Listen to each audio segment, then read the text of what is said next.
આજથી થોડાક દિવસ પહેલાં બનાસકાંઠા જિલ્લાના અંબાજી તાલુકાના પાડલિયા ગામમાં જે હિંસક અથડામણની સ્થિતિનું નિર્માણ થયું હતું તે ઘટનાના પગલે આજે ડેડિયાપાડાના આમ આદમી પાર્ટીના ધારાસભ્ય ચૈતર વસાવા છે તે ગામની મુલાકાત લેવા માટે પહોંચ્યા હતા। તેમની સાથે મોટી સંખ્યામાં આદિવાસી સમાજના લોકો છે તે જોડાયા હતા। જે કૂવાને લઈને વિવાદ થયો હતો તે કૂવા સ્થળની પણ તેમણે મુલાકાત લીધી હતી। ત્યારબાદ જે તેમને રજૂઆતો મળી, ફરિયાદો મળી, તે મુજબ તેમણે વન અધિકારી અને પોલીસ અધિકારીઓ સામે પણ ગુનો નોંધવા માટેની માંગ કરી છે। તેમણે કહ્યું કે આદિવાસી સમાજના અનુસૂચિ 5 મુજબ મળેલા જે અધિકારો છે, બંધારણીય અધિકારોનું તેમનું હનન થઈ રહ્યું છે, તેમના પર અત્યાચાર કરવામાં આવી રહ્યા છે અને તેમને ઉશ્કેરવાના પ્રયાસો કરવામાં આવ્યા, જેના કારણે આ હિંસા ફાટી નીકળી। આ મામલે પહેલાં સાંભળો ધારાસભ્ય ચૈતર વસાવાને શું કહ્યું।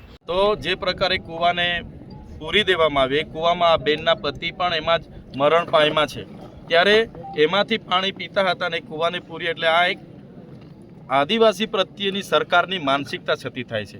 કોઈ બીડગાર્ડની કે કોઈ પોલીસ કોન્સ્ટેબલની હિંમત ના થાય, પણ એમને કેટલાક નેતાઓ, ઉચ્ચ પોલીસ અધિકારીઓ, ઉચ્ચ પોલીસ અધિકારીઓ દ્વારા આદેશો થયા અને અહીંયા હિંસા થઈ છે। 35 જેટલા લોકો આજે અમારા ઈજાગ્રસ્ત છે। ત્યારે સવાલ એ થાય છે કે તમને ફાયરિંગ કરવા માટેની પરવાનગી કોણે આપી? તમને ટીયર ગેસ છોડવા માટેની પરવાનગી કોણે આપી? લાઠીચાર્જ કરવાની પરવાનગી કોણે? જેણે પણ પરવાનગી આપી છે એમના પર પણ કાર્યવાહી થાય એવી અમારી માગણી છે। સાહેબ, આવનાર સમયમાં શું આયોજન રહેશે? આવનાર સમયમાં અમે આજે બધા આગેવાનો મળ્યા છે। આવનારા દિવસોમાં જે પણ કાર્યક્રમો ઘડાશે એમાં આખા ગુજરાતના લોકોને અમે બધાનો સહકાર રહેશે। આજે મારી તબિયત નરમ હતી છતાં મારી બહેનનો બધાનો આગ્રહ હતો તો અમે મુલાકાતે આવ્યા છે। આજે બેસીશું અને જેવું આયોજન થશે, અમારે સડકથી લઈને એને કચેરીઓ આયોજન કરવાનું થશે કે વિધાનસભામાં જઈને એના ઘેરાવા કરવા પડશે, તે પણ અમે કરીશું। પણ અમે સ્પષ્ટ કહેવા માગીએ છીએ, અમે હવે વિકાસના નામે એક પણ ઇંચ જમીન આદિવાસી આપવા માગતા નથી। અમે એક ઇંચ પણ જમીન વિકાસ માટે આપવા સહમત નથી। અમારો જળ, જંગલ અને જમીન અમે સાચવેલી છે। તમારું જંગલ ખાતું તો હમણાં આવેલું છે, ત્યારે અમને જંગલથી બેદખલ કરવાની વાત જે પણ કરશે એની સામે અમે આવનારા દિવસોમાં લડીશું। ઓકે, તમે પહોંચ્યા છો, મોટી સંખ્યામાં લોકો પણ પહોંચ્યા છે, આપે પણ સરકારને ચીમકી આપી છે। જે પ્રકારે 13 તારીખના રોજ પાડલિયા ગામમાં વન અધિકારીઓ, પોલીસ અધિકારીઓ અને અમારા લોકો વચ્ચે જે ઘટના ઘટી હતી એની સત્યતા ચકાસવા માટે અહીંયા આવ્યા છે। જે બેનનું ઘર તોડી પાડવામાં આવ્યું છે એ બેન પણ મારી સાથે છે, એમના 3 બાળકો અમારી સાથે છે। ગામના મુખી, ગામના પોલીસ પટેલ, ગામના સરપંચ અને આજુબાજુના તમામ લોકો અહીંયા હાજર છે। ત્યારે સવારે 10 વાગે જેવી આખો કાફલો અહીંયા આવે છે। પહેલાં તો એ લોકો જ્યાંથી પાણી પી છે કૂવાને પૂરી દેવામાં આવે છે। એમના ખેતરો છે, જ્યાં પાક હતો એને ખોદીને ત્યાં જીસીબી દ્વારા ખાડા ખોદવામાં અને પ્લાન્ટેશન કરવામાં આવે છે। ત્યારે ગામના લોકોએ બેસીને શાંતિપૂર્વક એવી રજૂઆત કરી છે કે તમે અમારા ગામમાં આવ્યા છો, આ વિસ્તાર અનુસૂચિ 5માં લાગે છે, પૈસા એક્ટ અહીંયા લાગુ છે, તો ગામ સભાની મંજૂરી કેમ લીધી નથી? તમે અગાઉ આ પ્રકારની કામગીરી માટે અમને નોટિસો કેમ આપી નથી? ત્યારે કેટલાક પોલીસ અધિકારીઓ, ઉચ્ચ અધિકારીઓની સૂચનાથી એવા 8 થી 10 લોકોને પકડીને જીપોમાં બળજબરીપૂર્વક લઈ જાય છે।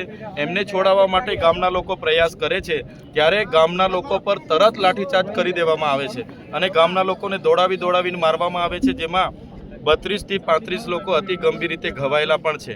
ત્યારે નાસભાગ થાય છે, છતાં પોલીસ દ્વારા ટીયર ગેસના 27 જેટલા અહીંયા સેલ છોડવામાં આવ્યા છે। તો કોના આદેશથી ટીયર ગેસના સેલ છોડવામાં આવ્યા છે? સાથે સાથે લોકોએ કીધું કે 50 થી પણ વધારે રાઉન્ડ ફાયરિંગ કરવામાં આવ્યું છે, તો કોનો આદેશ હતો કે અહીંયા અમારા લોકો પર ફાયરિંગ કરવામાં આવ્યા? આટલું બધું થયું પછી સ્વ બચાવ માટે આદિવાસી લોકોએ ત્યાં પથ્થરમારો થયો છે સામસામે, અને ઘણા લોકો જે પણ ઈજા થયેલા છે, કર્મચારી હોય, આદિવાસી લોકો હોય, બધા સાથે અમારી સંવેદના છે। પણ આની પાછળ કોઈ નાના લોકો નથી, આની પાછળ સરકારના મંત્રી તંત્રીઓ અને ઉચ્ચ પોલીસ અધિકારીઓની મહત્વની ભૂમિકાઓ છે। અહીંના લોકોને કોઈ મળવા કે પૂછવા નથી આવ્યું। મંત્રીઓ, કલેક્ટરો અને બધા લોકો, દવાખાનામાં જે લોકો છે એ કર્મચારીઓને મળીને અહીંના લોકો પર કાર્યવાહી કરવાની વાત કરે છે। ત્યારે અમારી સ્પષ્ટ અને સરળ ભાષામાં વાત એ લોકોને કરીએ છીએ। એક તરફી તમે FIR કરી છે, 27 લોકોના નામ છે અને 500 લોકોનું ટોળું તમે બતાવ્યું છે, ત્યારે બંને પક્ષે FIR થાય। જો તમારે FIR જ કરવાની છે તો જે ઉચ્ચ અધિકારીઓની સૂચનાથી હિંસા થયેલી છે એવા ફોરેસ્ટના અને પોલીસ અધિકારીઓ પર પણ કાર્યવાહી થાય એવી અમારી માગણી છે। બીજી માગણી, અમારી FIR ખોટી કરી છે, એ લોકોએ ઉશ્કેરવાનું કામ કર્યું અને FIR કરી છે, FIR રદ કરવામાં આવે। એવી પણ અમારી માંગણી છે. જો આમ નહીં થશે અને અમારા લોકોને ખોટી રીતે હેરાન કરવામાં આવશે તો આવનારા દિવસોમાં અંબાજીથી ઉમરગામના લોકો અમે ભેગા થઈને એની કચેરીઓમાં પણ જઈશું અને ગાંધીનગરનો રસ્તો પણ અમે પકડીશું. અમારા લોકોને છંછેડવાનું કામ નહીં કરે એવી અમારી લાગણી છે. જે પ્રકારે મીડિયા અને ત્યાંના પોલીસ એસપીએ નિવેદન આપ્યા કે તીરકામઠા ભાલા પાલિયા દ્વારા હુમલા કરવામાં આવ્યા છે, એવા કોઈ પણ હત્યારો આદિવાસીઓ પર નહોતા. આદિવાસી સંવાદમાં માને છે, સંવિધાનમાં માને છે અને સંવાદ અને સંવિધાનની વાત કરવા માટે જ આદિવાસી અહીંયા 3 કલાક એ લોકો સાથે સમજૂતી કરી, પછી પણ નહીં થઈ અને લાઠીચાર્જ કર્યો ત્યારે આ હિંસાની ઘટના ઘટી છે. તમે જુઓ આ બેન પર એ લોકો શું માગી ખાય છે. આ એમના નાના નાના છોકરાઓ છે, એમનું ઘર તોડી પાડ્યું છે. એ ઘર આજનું નહોતું, વર્ષોથી એ લોકો રહે છે. એમની પેઢી દર પેઢીથી આ ગામમાં રહે છે અને આ જમીન એમની છે.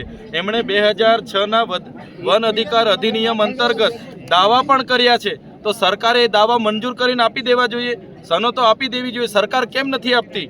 એટલે ઉદ્યોગપતિઓના ઇશારે કામ કરનારી આ ભાજપની સરકાર, એમના વન મંત્રીના ઇશારે, એસપીના ઇશારે અહીંયા હિંસા થયેલી છે. અને જે પણ અમારા આદિવાસી સાથે અત્યાચાર થયો છે, જો એમને ન્યાય નહીં મળશે તો આવનારા દિવસોમાં અમે માનવ અધિકાર આયોગમાં, અનુસૂચિત જનજાતિના આયોગમાં અને યુનોની કોર્ટમાં પણ જવાની ફરજ પડશે. તો એમના ન્યાય માટે અમે જઈશું. આજે અમારી લીગલી ટીમ પણ છે. અમને જ્યાં પણ એવું લાગશે ત્યાં અમે આવનારા દિવસોમાં આગળ વધવાના છે. હવે સાંભળ્યા હતા ડેડિયાપાડાના ધારાસભ્ય ચૈતર વસાવા.